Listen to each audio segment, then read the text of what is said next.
Let's get to it. Today is all about empowering maintainers to thrive, not just survive. So, as part of our community arm here at Reversing Labs, known as the Spectra Collective, we're all about empowering open source maintainers and those that contribute to it. Why? It's the backbone of the modern digital age. So, with us today, I'm very excited to introduce Matt Tesauro. I hope I'm saying this correctly, who's CTO at Defect Dojo. Maybe you've heard of that project, and Sal Kimmich, who's technical director and principal security compliance consultant at GadlyAI. So, before we dive into it, I'd like for everybody to get to know who our panelists are today, get used to your voice, and hear a little bit about your background. So, Matt, why don't you go first since your photos first? Tell us a little bit about who you are and what got you into open source. Oh boy. So yeah, I like to call myself a reformed software engineer and security person. Because I still like writing software. I don't think I'm gonna die probably writing software, but my goodness, I mean, shoot, it goes way back. I had an 8088 back in the day. My dad got a computer because he was gonna do remote work in the 80s, which is cute. Like that never happened. But it was cool because there's now a IBM PC in our house. And I started farting around with disks and basic. The first thing I ever really hacked on was a text adventure game that I was kind of annoyed that I couldn't win. So I looked at the source code and figured out what I had to do to win the thing. Um, and that kind of started me. And I've been messing with computers ever since I was shoot, that was like junior high school, I think. And then open source when I got out and started like this whole working thing. Uh, my first job was at a really odd place. During the dot-com boom. So in Bryan College Station, where Texas A&M University is, a little town in the middle of Texas, we had a data center and a bunch of developers for a company whose primary operations were in France, Belgium, the Netherlands, and a little bit in the UK. So it was a very strange beast. And so I would write code, the PHP 3 at the time.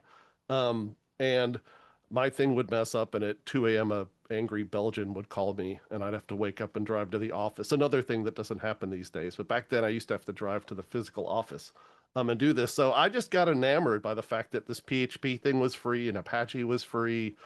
I got hooked on Linux, and I've been using Linux ever since 2000. This what I'm talking to you on is a Linux box. So the power that you get of being able to be in just allowed to do whatever you want with the software is just too compelling for me to say no to. I love that because I mean, so many people can resonate with your story, especially of getting into anything computer related via games. That is like the Yep. number one thing I hear from people who are get frustrated that they couldn't beat a game and they're like, one, either how do I make a cheat code or how do I beat this thing? So it's crazy that that's what you said. And yeah, the free thing is always something that gets people. Thank you for being here with us. Sal, what about you? Tell us a little bit about yourself and how you got into open source. Yeah, so I recently pinned down like the exact moment where I formally got into open source. I know exactly when it was. So I had been like playing with Python and I went to a computer camp when I was 12 years old, and I think that really like set me off. I mean, I chose to go, of course, but I thought it was freaking awesome. And I just continued to like play from there. And then in my undergraduate, I was pursuing like computational neuroscience. That got me a like summer internship at MIT. And my advisor was like, hey, send me the code that you were working on back at UC San Diego. So I sent it to him by email. And then he physically walked down the corridor, opened the door, and was like, do you not have a GitHub account? And I said, no. And he said, okay, well, set up a repository and send me a link to that. Right. And that was like day one. But thankfully, while I was there, I met a bunch of people that were so into doing open computational neuroscience. And we have like this 1 week a year called Brain Hack, where everybody gets together and we all like share a code. It's hyper collaborative. So like that's where I was like, oh, open source is mind hive of all the smartest people, right? So then I got to meet all of those people through the brain hack community. And here I am trying to finish a PhD at this point. But then I get distracted because I'm like, all right, I know all the smartest people. I'm just going to have them run an online like brain hack course 3 months before we get to the brain hack, and we'll have way more participants this year, and everybody will be leveled up, and we will be doing like full scientific reproducibility. It was super ambitious. I thought 30 people were going to show up. 742 people did. Yeah, the Wow. first year, and then it ran for years and years after that. It was very cool. Um, and like I think I learned my like first lesson as a maintainer, which is like do such a good job that then you can just like hand it off because maybe it's too much for you to maintain. Yeah. But yeah, then from there, I like accidentally had to go and pursue a professional career because the Missile Defense Agency wanted to work with me. And I did, I will say, I almost went back to academia because my advisor from University College London, he said, I'm giving you 365 days from today to like come back to your PhD if you want to and finish it. And then I was sitting there like literally on vacation on a beach in Spain because I was working in tech now and I could. And I said, I'm sorry, I'm not coming back. Um, and then the rest of my career has just been like security and SRE because I like things that are on fire. But open source within that is it's kind of my favorite place to go, right? Because it's just people sharing interesting ideas. So I don't think I had any idea of like the MIT background. Like I literally have just learned Oh, something just for a today. summer, just literally a summer. But it was a very cool summer, and I got to stay in a little MIT commune. Oh, I love this. I'm Yeah. learning so much today. So, long story for those of you at home, we have the right people on today's webinar if we want to learn about open source and maintaining. Um, so, with that being said, and Sal, I'm sure with the neural stuff in your background, like you're jazzed all up about AI, obviously, given what you do now, too, just with some of that. But we're here to talk about maintaining. So, let's dive into it before I go way off track and just ask both of you crazy questions. So, for those at home, they may not be an open source maintainer, right? So I think it would be really good to start there at a foundational level to just understand what is it like day to day for a maintainer? What is it like to walk in your shoes? And then also part two, outside of code, which is obviously time consuming, what other non-coding tasks are you having to handle? That's a great one. Well, I guess I'll go first. The And so maintainership is interesting because I've had both projects that have exploded and been ridiculously popular and projects that are me and like one other rando who found it and maybe did a PR, right? So obviously the exciting ones are the ones that blow up. And I remember I took over a project called the OWASP Live CD back when live CDs were a cool thing. This is in 2008, I think it was. The OWASP was looking for someone to take over this project. I saw this announcement in email and I was like, hey, I like Linux. I like AppSec. Let me do this. And it was part of a summer of code that OWASP used to do. So I did this and it went crazy. I think in 1 year, this was 2008. So these numbers are small by today's standards, but I had a terabyte of downloads and 300,000 people downloaded my ISO image, which is just bonkers on a I was just so ready to be kicked off my $5 a month, all you can eat plan from Bluehost. I should thank them. Bluehost, thank you for never kicking me off your platform that I abused, honestly. Um, At least you're honest. Man, they were great. Like they should have kicked me off. I had to be like an aberration on their bandwidth chart.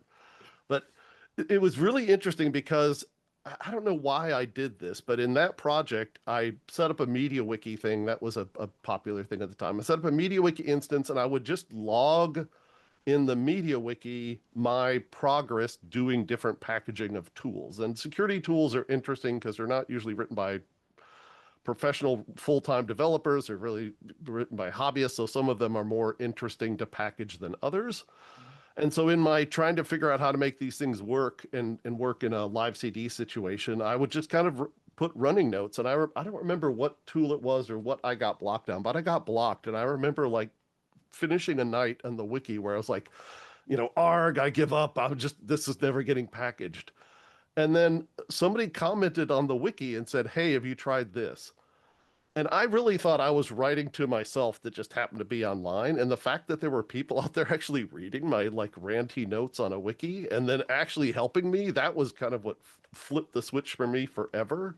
That like I really kind of thought I was talking to myself, but I was actually talking to a bunch of people. So it it is surprising. I guess the one thing that's been interesting about being a maintainer is that you like I get desperate for feedback, even maybe not like aggressively negative feedback, but even negative feedback of like, I don't like how this works and here's why is very useful because in that 300K download project, the live CD that went on for years, I probably got 20 interactions from people. Oh, So like anybody telling me anything about my project was incredibly valuable. So if you are users of open source, even just saying like, hey, this is cool, I like this, is hugely valuable to maintainers because it a lot of times it feels like you're working in the dark. And so it's it is great to hear from people. There's never enough feedback. And then Defect Dojo has been a huge thing that's been out for 10 years. I was quite literally looking at PRs right before this call. So uh, I don't even know what we have like 340 contributors. Our wow. PR number is in the 10K range. It's nuts. So I'm spending probably an hour a day at least looking at PRs and reviewing them and answering questions. And so it can really be, I mean, this is why one of the reasons why we have Defect Dojo Inc., honestly, because that helps makes it my part of my job, Yeah. which is useful. Because if it wasn't, I'm not quite sure I would be spending an hour every day. I'd probably carve a couple hours out of a weekend or a slow night. So yeah, Well, definitely has been interesting being a maintainer. yeah. So, what have you found in your experience? Well, I think one thing that was really resonating with me with that, I've got a good friend that works mostly in hardware, but there's a story that like they told me once, which kind of I think brings it together. And it's we call it now the mop principle, because there was a day when they were going to like a hardware job at an industrial place, and they hadn't even spoken to anybody yet. They were there, they saw there needed to be something mopped up on the ground, and so they mopped it up before anyone got there, right? So I think something that's different about open source as compared to other things is that you're going to interact with people that have intense curiosity, but not just for the sake of curiosity. It's because they're actually trying to solve the exact same problem you're trying to solve. Mhm. And I love being able to have that interaction and that interplay.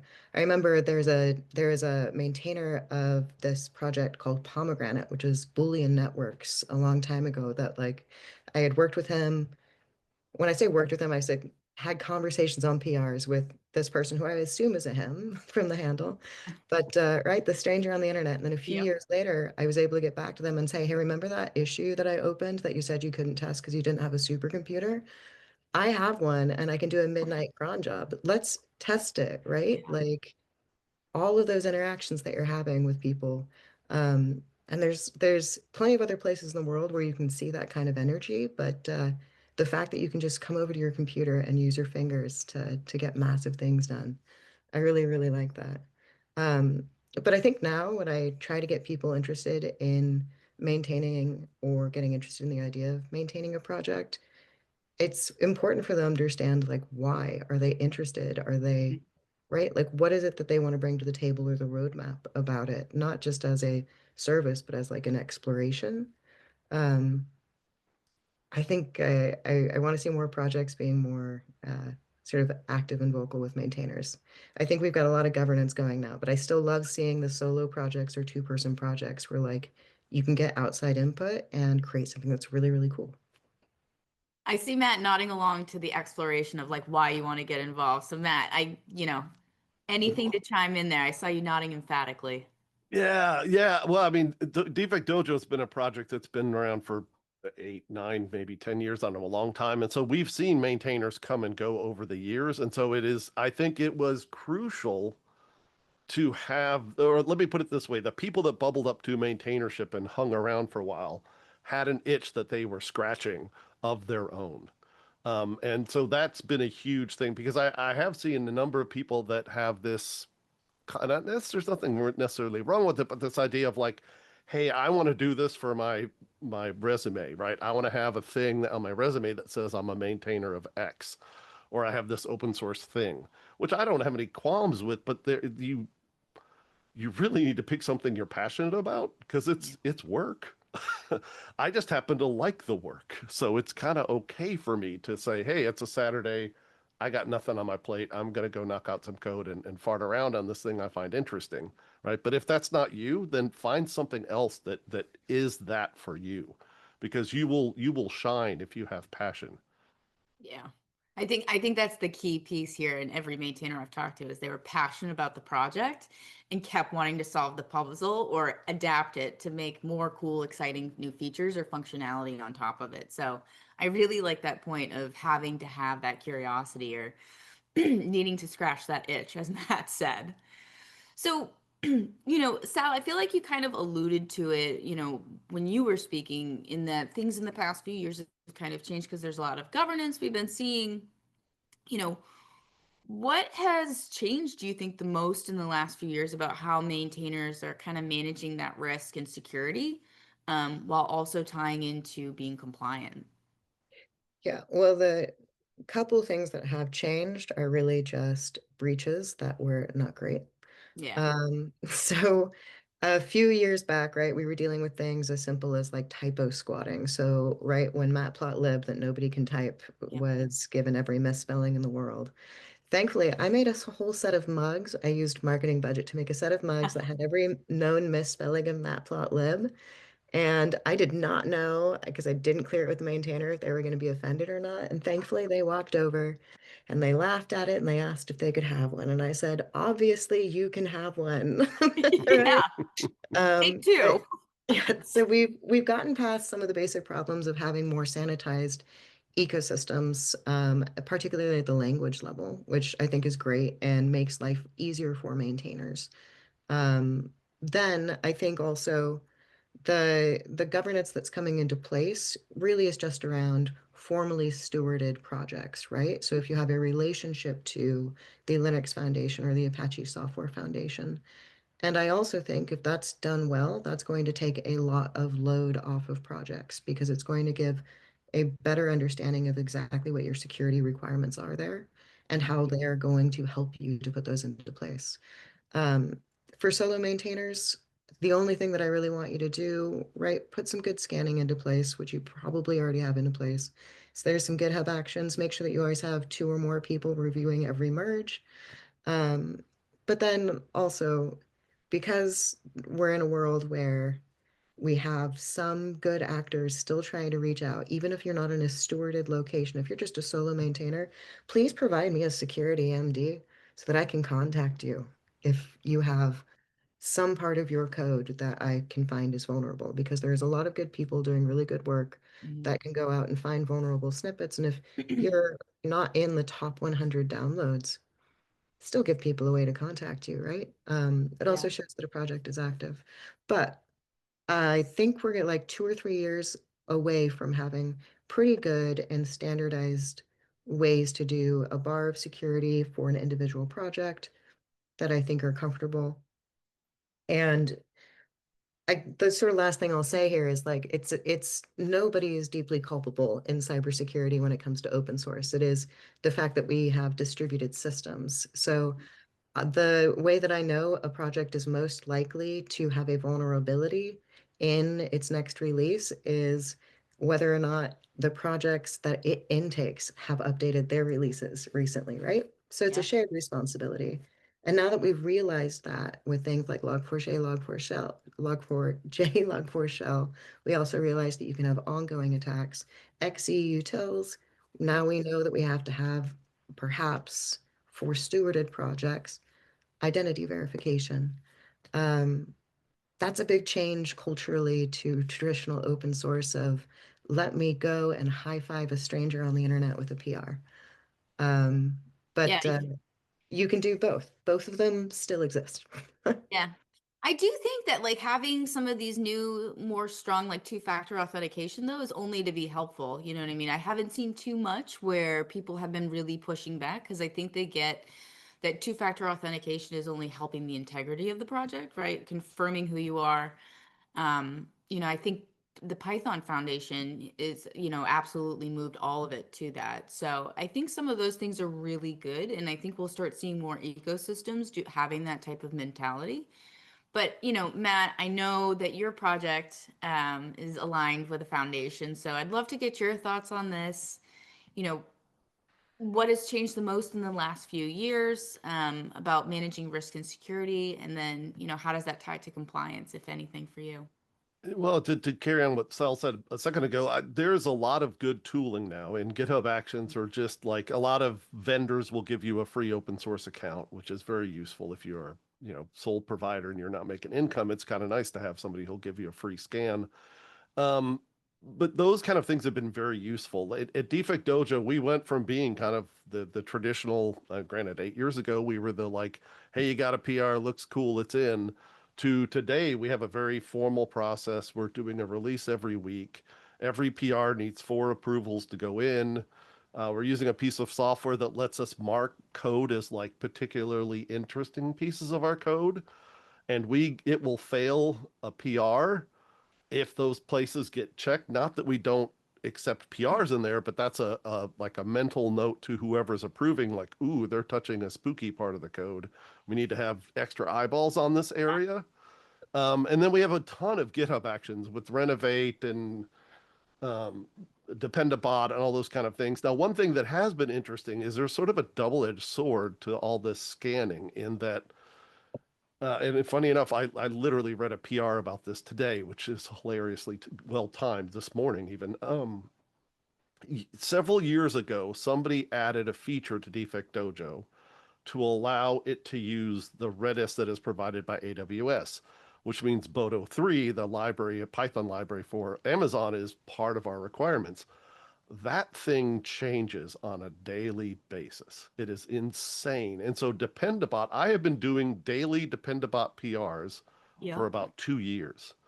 And it almost has become like oh, look, wake up this morning, have your coffee, look at the PR from Dependabot, and move on with your life, right? So one of the things that are just starting to show up with some of these vendor tools, which is very useful, is the ability to say how the cadence I want to take of this. Mm-hmm. And we've slowed down the cadence of some of those rapidly evolving libraries, because honestly, Bodo version 1.3.127 versus 1.3.128 probably not going to be impactful for Defect Dojo. And if we just do it, there's literally an option we turned on. Tell me about it once a week.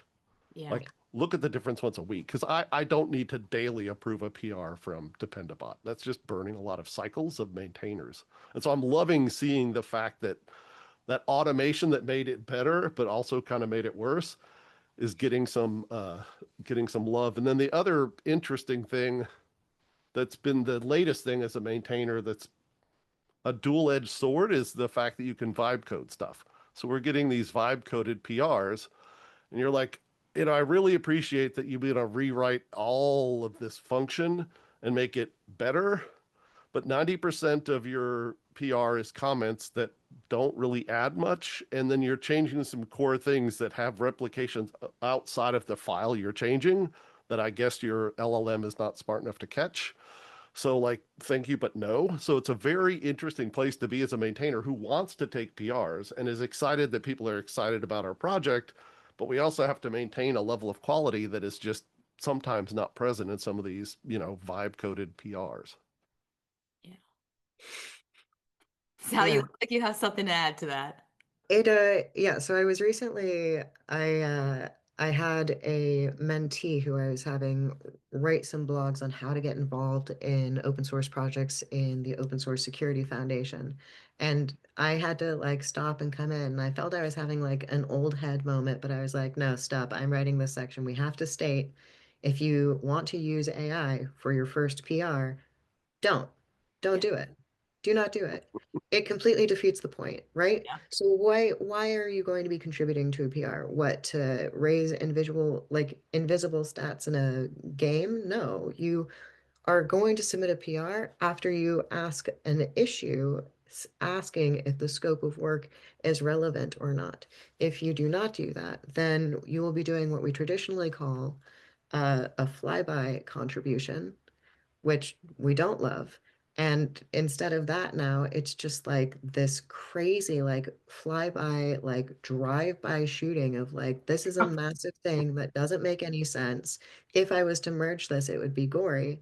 And then you ask them for updates, and if you're lucky enough to get a response at all, it's AI again. Yeah. That's not worth anyone's time because there's no intellectual property being evolved. Quite literally, the LLM is not capable of developing new use cases based on previous use cases. It probably also can't offer any insight that the maintainer would have if you had asked and thanked them very much for their time. Yeah.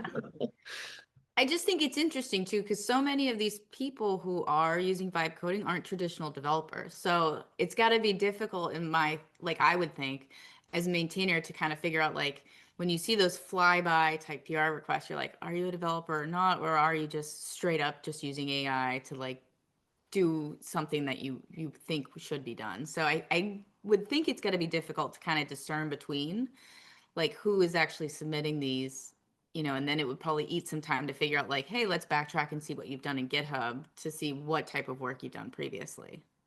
Yeah, but I think that's not something that typically if I'm looking at a PR, I'm not going to go and evaluate the value of the PR based on any of the other repositories Okay. that that person has done. Um, Perhaps if we're intaking some, or like in a government condition, I might look at a background check, but I genuinely am typically taking code at the value of the code, Mm. right? And the code and the context that it's being provided to me as a contribution. Um, so in that isolated circumstance, it's actually extremely easy to tell that it's an AI interaction. Probably more so than if I was going to go and try to evaluate, are these a bunch of vibe coded repositories, right? Um, and I think the fact that is this like all the time brief, like I'm going to spend 5 minutes on a PR or 20 minutes on a PR if it's like really worth the time. And I'm going to have a couple of those a day. But it's really, really grating when you're not able to have a single interaction where you believe that the person on the other side has the ability to maintain the code themselves. That's tough. That's a good insight that I guess I hadn't quite thought of. So I'm glad you brought that, like we're able to bring that up. So we've talked about, just how some of these different breaches have changed things, right? And it's also highlighted how, the growing focus on software supply chain issues. When you're looking at these massive queues, we've talked a little bit about PRs, how do you prioritize or decide what to fix, what to defer, and when to close? Because I know we've talked a little bit about how people are submitting them, and trying to figure out what is, AI or if they can maintain the code that's produced. But do you have a triage philosophy on how you approach this? Uh, well, I guess I'll start. I guess we do because we've had to develop it honestly. So there's several things that happen. From a higher level, I kind of ask myself, and I like this, and the other maintainers have a quiet conversation about: is this something that I see generally people wanting, or is this a one-person corner case that is going to add complexity to the code base, but is only going to solve a sliver or maybe one person in our community's problem? And so that's a very interesting metric, right? If it's a general, like a lot of people make suggestions, you're like, oh, that's freaking cool. Never thought about that. We are happy to take that PR. Other people ask for something extremely esoteric, and you're like, I've been doing this for 20 years, and I've never even thought about having that kind of a need. And no one else has ever put an issue about it. I, thank you for your contribution, but we're not going to take that at this time. And the other thing that's really become important for us is testability, right? Because we were not good about this in the past, and we have some code in our code base that we can't really test effectively, particularly when it's an integration with a third party that's commercial, right? I'm not going to buy a license to something so I can test it, but I also don't want to run code that I don't at least have some bare minimum unit tests out of so I know it breaks. And we've gotten into this place where some of these integrations we have break, and people will say like, oh, I'm trying to use the foo scanner and the API integration isn't working. And I'm like, well, I don't have a license to this foo scanner. No one in the maintainer group has a license to the foo scanner. like maybe we need to drop that as a scanner, because without the ability to test it, I feel for these people. Like they're using the thing that I'm giving them for free, and it's supposed to be valuable and useful, but suddenly they're getting, I don't know, knuckle busted by this experience, and I've never liked that. The Mm. flip side of that is we had a contributor who said, "Hey, there's this new Python linter called rough. We want to put rough linting because we were using forget Flake 8, I guess, prior." And they did a PR of like change 400 files, and we're like, That's a lot. great idea. Let's talk about how we do this in little pieces, right? And this person was fantastic. We said, we love the idea, but let's do like this piece, this piece, this piece. And we walked out a plan with them. And over the course of about a year, we now have full rough linting across all of our, I don't know how many files are in Defect Dojo, a ridiculous number of them. So like we were able to slowly sort of eat that elephant, even though the first thing that showed up as a PR was 90% of the elephant. And we're like, love the idea, but like, I'm not spending 3 days rating a 500, file change PR. Like, I know you can do the automagic fix with rough, but yeah, I still want a human to look at it. And so there are ways to make these things work when you get these like aggressive plans from a contributor that you just have to sort of couch and say, like, we love the idea, but here's how we're going to phase it in. And then kind of to touch on a point that something Sal mentioned earlier, and this hurts me honestly as a maintainer. Well, people will come and be very excited to say, "Hey man, I want to change this thing," and they drop a PR and they don't put an issue first. And you're like, "Oh, dude, we have somebody internally who is already reworking that section of code. Had you given us a PR, we would have said, great idea, but wait till this PR finishes and then you can follow Yeah. on." And I'd never like telling a contributor, no, it doesn't feel good. But there are times when it's just pragmatically you have to. So I love the point about putting an issue in first and saying like, hey, I want to do this. Is this cool? Because Yeah. I hate seeing a bunch of code that you wrote and have to go, we are Yeah. literally about to deprecate that. Yeah, and it's honestly because it isn't like it feels bad for the maintainer to do it, but it's not like the person that it hurts, the person who spent hours on it is the contributor that Yeah. can't make the contribution, right? And that none of that makes sense. And But I nobody think, wins. yeah, but okay, so I think this is really a lesson learned around maintainers have to be very, very clear about their release cycles, what they're prioritizing their release cycles. Recently, I think my new favorite thing on like the main page of a repository right now, some of the projects that I'm working with have a literal timeline at the bottom of the primary README about what integrations they're trying to bring in. You have to show people, lead people, and let them know if there's something coming up in 8 months that they might want to spend their time on. That really, really helps. And then I think I want to come back to the triage thing because I think I have something magical that really works, and I want all projects to be using this if they've got open governance. So I've gotten a couple of maintainers at Red Hat to test this idea of I said, okay, what if about like month before we go towards a like next release cycle, like just do this once a quarter maybe. Let's go and have a PR party. And what that means is you have a maintainer or two maintainers get live on a video call and they read through the PRs and they talk about the good, the bad, the misunderstanding, where things might be. And you let people know that that's a time that they can show up. Almost nobody is going to show up to a live PR party, but then you're going to have the recording of that Mhm. sitting in your repository where people can go and look at, right? All of the context that maintainers want to give. They can give it periodically, but I think we need to, it, I think that makes it so consolidated and so narrative and so easy for people to access where, how, what is going on, how are people contributing right now, instead of fracturing it mentally for a maintainer who has to reach out to 72 different PRs, 72 different contexts, now you can give them a 30-minute video that says, all right, these are the recent things from this week, and not everything will be covered, but the PRs that were interesting, now you understand why it was. I love that because you're meeting also your contributors like where they're at. So then they can approach the video at any time they can, or they can join live. But to your point, I think like it'll be hit or miss, but either way, you have that recording. So I love that. plus the roadmap, basically, of saying like these are the features coming. So people who have ideas, it's like, okay, I know to put pause for that, or like have a PR ready, but know when the appropriate time is. So that way you're still enticing new contributors and not kind of pushing them off. Because I know, like you guys have both said, like it hurts when you're like, oh, we don't want to like dump your code because it's getting deprecated or anything like that. I, I That's think I'm I think I'm ready to do the ultimate open source thing and be inspired, aka steal the PR party idea. I think we'll have to Do do it. that for Defect It's Dojo. so I good. love that. That's Yeah. fantastic. Yeah.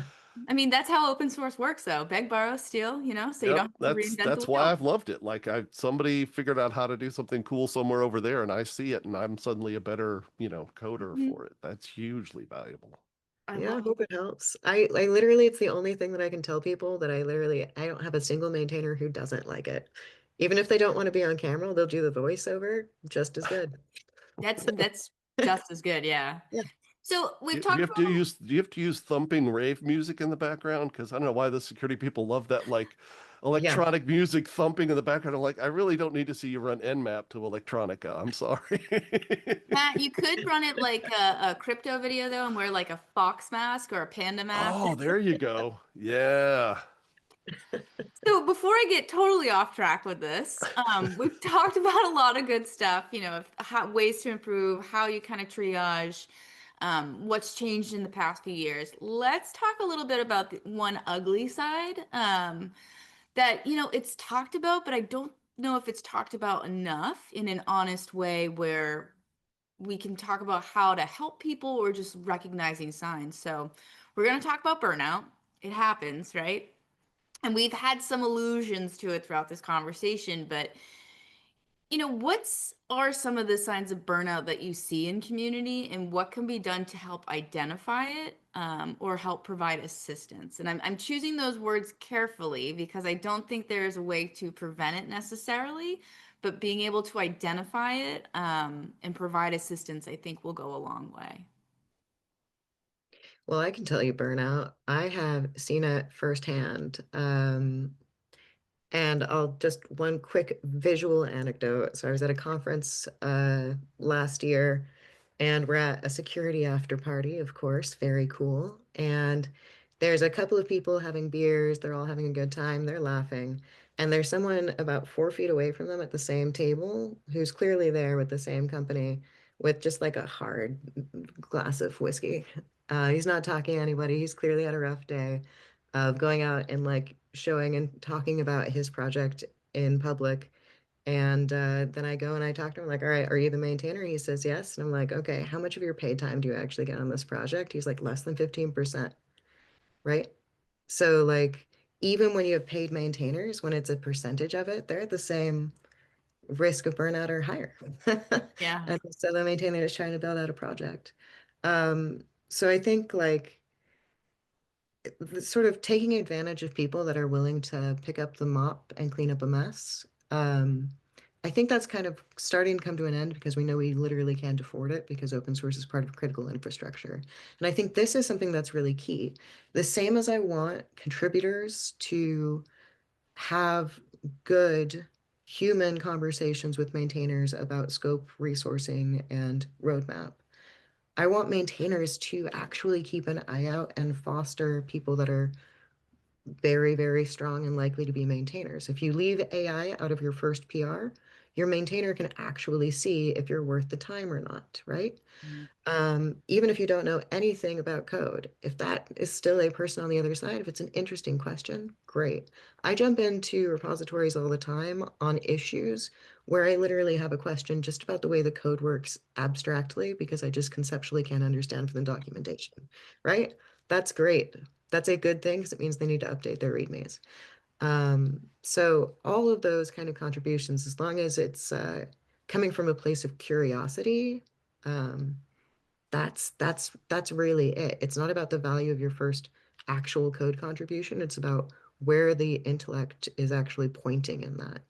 And I think both sides need to be better at communicating that. Projects have to be better at communicating roadmaps, and contributors need to be better about asking for scope where they can like take up space and be appreciated for this act of like gratitude and giving that we all get to have with our keyboards. Yeah, find your niche. Yeah. Yeah, maybe I'm burnout proof because I've been doing it for 8 years, but or just foolish or something. But I think one of the things that helps keep me sane is like, well, Katie and I were talking about this before this started. I have a sense of humor, and like I'm gonna do this, and I'm gonna enjoy doing it. So, at least amongst the maintainers, and maybe in a DM kind of situation, saying like, yeah, that guy whoever submitted that PR, that was ridiculous, and at least like talking it through with the other maintainers to have them understand, like, I get it, like, just be polite to them, and they'll move on, like the like we have a template for our PRs that says, please fill this out. And I love the PRs that literally have the blank template unchanged and then code. Like I am not inspired to spend any time with your PR. You haven't even told me why you're writing it. Like literally select A, delete, type a sentence would be better than what you did, right? And I'm not asking for anything but more than a couple dozen keystrokes. So those kind of things are really important to take. But on the maintainer side, I think it's also important to understand that there's just different ways that people speak and interact culturally that you just have to get used to. Like I'm an American, I live in Texas. I'm used to sort of American things, but I've worked internationally with people enough now that I know if somebody's really blunt and direct, they're probably Germanic, right? And that's okay because that's how they speak. And I've known a lot of people that I quite like in Germany and the Netherlands, and they're just real direct people, and they're not mean or being angry about it. That's just how they are. And so understanding that, like I kind of love the issues that come in that's like, hey, team, what are we going to do about this? I'm like, well, you're a drive-by. So in my mind, you're sort of on the team, but you're maybe not on the team. But I do at least appreciate that you're like trying to be friendly. I try to like approach it with like, let me put the best spin on this that I can mentally, even though it may or may not be there. Mhm. Because I've been surprised by people that have done like that. We had a running joke for us this is several years ago. I kept finding stupid little things to fix in Defect Dojo, and I probably had a series of like 4 or 5 2 to 4 character PRs. And so there was a running joke in our Slack about how I was trying to find the lowest number of character change PRs and win that contest, right? Because, right? Like, why not have fun with it, you know? Like, oh, there's a period in the end of the sentence in our docs. I'm going to do a PR that literally adds a period, you know? And that's fine. Like, it made it slightly, very slightly better, but why not do that? And so I think some of it is just having that mentality of realizing that there is somebody on the other end of that issue or PR that in the most cases trying to do the right thing. And sometimes it just takes that nudging. Like the PR that came in that person was vibe coding recently. You know, we kind of said like, thank you for your contribution, but at this time this is not what we want. This is why. They went silent on us. And we may or may not ever hear from them again, but at least we didn't like shout at them because somebody else looking at our project will say, if they have the same mindset that I have, like, oh, they got this PR that they should have just been WTF, GTFO. Instead, they were polite and said, oh, thank you, but we're not taking it this time, right? And I think that makes all the difference. Kind of set that I don't know, the tone in the room for the PRs and the issues that come in. I love that. So we're about 15 minutes left. So for those of you at home, if you have questions, please feel free to put them in the chat so we can ask our panelists. But something both of you just said where you both alluded to it, right? Like you want to make sure it's fun. It's something you're passionate about, right? So once it stops being fun, it's like, how do you recapture that joy? So it's reaching out to people or leaning on people and making sure you have processes in place. I know for me, like I spoke to a maintainer one time about burnout and they were saying the exact same thing where it was like, I think they were gardening one day and they found like a snake hole, right? And they were like, do I put my hand in the hole so the snake can bite me and I have to go to the hospital or do the PR work? And then he was like, that was the day where I knew like I was burnt out and needed help. And he's like, nobody should get to that point where they're like, do I let the snake bite me? So like that's always what I go back to thinking about because you know that's a very like crystal clear image for just exactly that problem.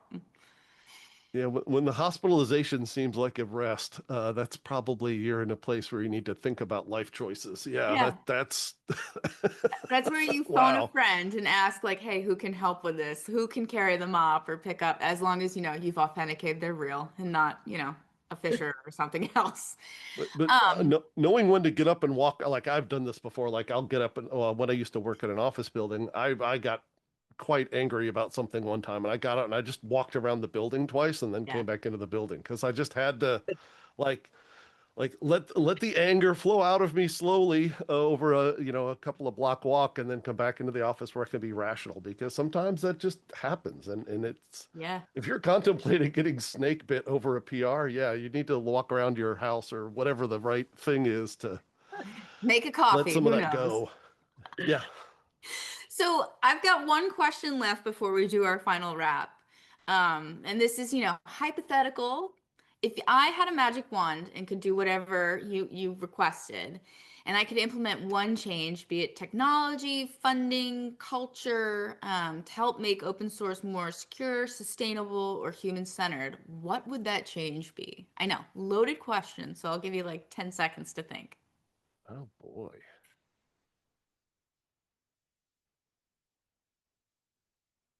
Sal, I can't read your face, so I'm I gonna know, ask you first. I know exactly what I would do. Okay. So I think for serious projects, I mean, open source is actually becoming mature in a way that industrial services kind of became mature. It's now really part of society. It requires intellectual property as a trade. So if I could have any dream of dreams, I would want to create funding that allows a maintainer to be funded as long as they are sponsoring a contributor, right? I would want to financially reinforce both of those, right? And there are non-contractual agreements there or contractual agreements, but give myself the ability to offload my work to a maintainer and having that sincerely a sponsorship, not just a contributor. Yeah. Um, there's a lot of businesses that, actually do finance that transition. And if you're getting paid as an open source contributor inside of a business, you're already in that position. Mhm. But in order to fill in the gaps with a lot of the projects that aren't quite in that position that we depend on, we need to make sure that those have longevity in mind. I think Mhm. that's the only way we get there, multi-generational funding through sponsorship. Let's do it. Someone give me some money. I'll get it done. Awesome. Matt? Wow, I love that answer. Completely not in my head. So yay, thank you for adding that to there. My brain went to something that got asked of me. Shoot, this was like 2009. I was in Portugal at a university, and we were talking about this is for OWASP. We were talking about security work and training developers and getting them to write secure code and what that takes. And that I got asked a question of like, how do we,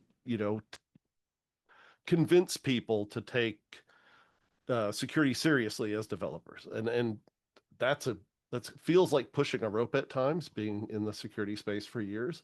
But I don't know since we're using magic, I can evoke this because I don't know how to do this practically.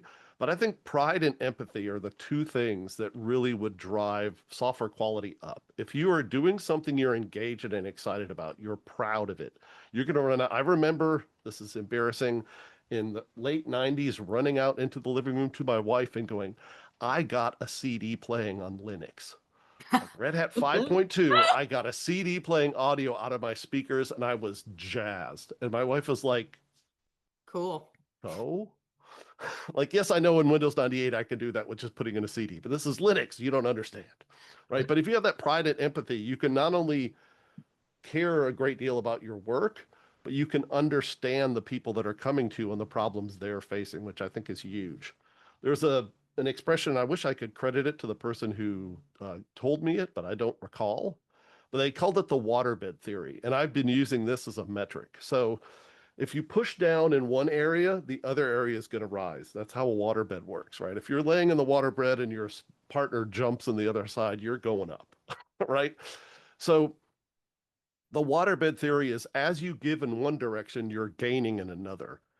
And so for me, a lot of the choices that I think are important when creating software is, can I do the harder work to make my end user's life easier? And that's waterbed. I'm choosing the harder road, right? And more complex code, but I'm actually making my user base have an easier time interacting with the software. And you'll see a lot of times where that there maybe that waterbed trade-off isn't there. And then yeah, we at Defect Dojo Inc. are super lucky because this like maintaining Defect Dojo, the open source project, is part of our mantra. And it's been fantastic. I love the fact that I have customers now and I can see how people are actually using our software after 8 years of being kind of blind to it. It's actually really awesome to be able to watch people use your thing and to pay someone to sit in the OWASP Slack and answer questions and to answer issues. Like I that has been fundamentally changing of the quality of Defect Dojo and its community. So that, yeah, I wish I knew how to replicate that because a lot of my friends at OWASP were like, "Hey, you're doing it for Defect Dojo. How do we do this?" And it's tricky because we had something, I guess, that answered a need for a decent chunk of the security space and was open to where we started getting companies asking us as just, Joe maintainers that didn't have a business, we want to have Dojo also do this other thing, but how do we make it happen? Yeah. Right. And the answer when you're open source is like, well, PR, right? But companies don't know PRs in a lot of cases or don't want to deal with PRs. So they were saying like, no, no, we'll pay someone to do it. And we heard that enough that we were like, well, we just need to make a business out of this. Right. So it worked great for us. I wish I had the magic wand to make that work for everybody. But it has been fantastic. Yeah, that's great. I love both these answers. I know on my end, here at Reversing Labs, I'm lucky in that we really get the plight of the maintainers. So we have a whole maintainer badging program where we actually are giving away free product just to help keep that software supply chain security integrity in place. So if you're an open source maintainer out there, hit me up. I'm Kadi McKean. You can find me on LinkedIn, Twitter, Blue Sky, or email me at community@reversinglabs.com. We do have our free tool that anyone can use, right? It's called Spectre Assure Community, so secure.software. And that's where you can actually go look up these different open source packages to kind of get that grading score that we've been talking about, right? So it's seeing if there's vulnerabilities, how often has it happened? Do you have malware in there? Are there hardening tampering issues? So if you're a maintainer, we'll give you the full report. Like I said, just reach out. It's one thing we do to give back to the open source community just because you are such a vital part of everything we do today. So I wish more companies did things like this just because it's one more thing that you can do to help. Just more access to free tools. And if it works for you, that's great. Sal, Matt, thank you so much for your time today. I see we're out of time. I loved this conversation. I have a feeling we'll be doing this again in 2026, probably sooner rather than later, because let's be honest, everything changes at lightning pace in the open source space. So, any final thoughts as we wrap today's call?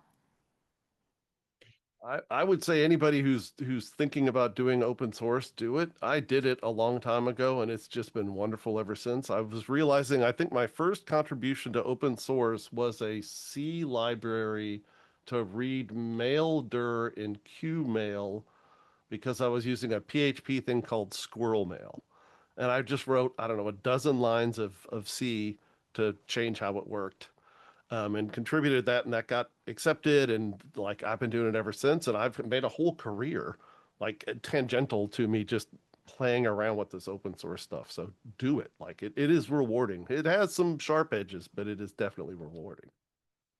Yeah, I mean, same thing here. I just changed a whole bunch of other people's Python scripts from Python 2 to Python 3 so many years ago. And the love that I got from strangers has, stuck me in open source the rest of my career, right? Because you're going to be surrounded by people that are picking up the mop. Go and clean up some messes, make something cool, have some fun with open source. I love it. This is a great note to end this on. So, Matt, Sal, thank you so much for taking the time to chat with me today about something I'm passionate about. Hopefully, you guys are too. That's why we're here. And then for those of you at home, feel free to check out the resources we dropped in the chat. And then if you want, please find Sal, Matt, or I on LinkedIn, and we're happy to answer more questions. Till next time, see you next month.